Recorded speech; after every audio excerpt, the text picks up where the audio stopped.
Ryan Xkembri nżamm arrestat wara li wieġeb mhux ħati għal akkużi ta' frodi u ħasil tal-flus. Huwa tressaq quddiem il-qorti l-ħadd filgħodu wara li fl-2014 ħarab minn Malta wara li falla n-negozju tiegħu u kien ilu mfittex mill-awtoritajiet Maltin għal dawn l-aħħar 8 snin.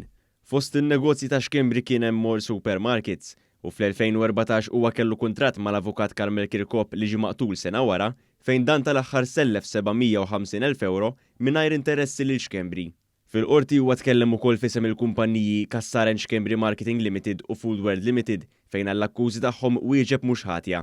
Il-qorti ordnat li friżar tal-assi ta' Xkembri fejn ġie spjegat kif waqt l-arrest tal-imputat instabu xi kards bankarji barranin u bekk l-ordni tal-ifriżar tal-assi ġiet estiża wkoll għal dawn il-kontijiet. Id-difiża ma talbitx għal ħelsien mill-arrest hekk kif spjegat li huwa m'għandux indirizz fiss f'Malta, hekk kif ġie estradit mill-Iskozja din il-ġimgħa stess. Hija spjegat kif l-imputat telaq minn Malta bl-intenzjoni li jiġi lura u nnota kif l-imputat kellu xi problemi ma' persuni terzi fejn hemm marbut ammont sostanzjali ta' flus. Għalhekk id-difiża talbet sabiex il-qorti tfakkar dan lid-direttur tal-Faċilità Korrettiva ta' Kordin sabiex il-ħajja tal-imputat ma tkunx f'periklu u sabiex ma jkunx hemm avviċinanza minn terzi persuni.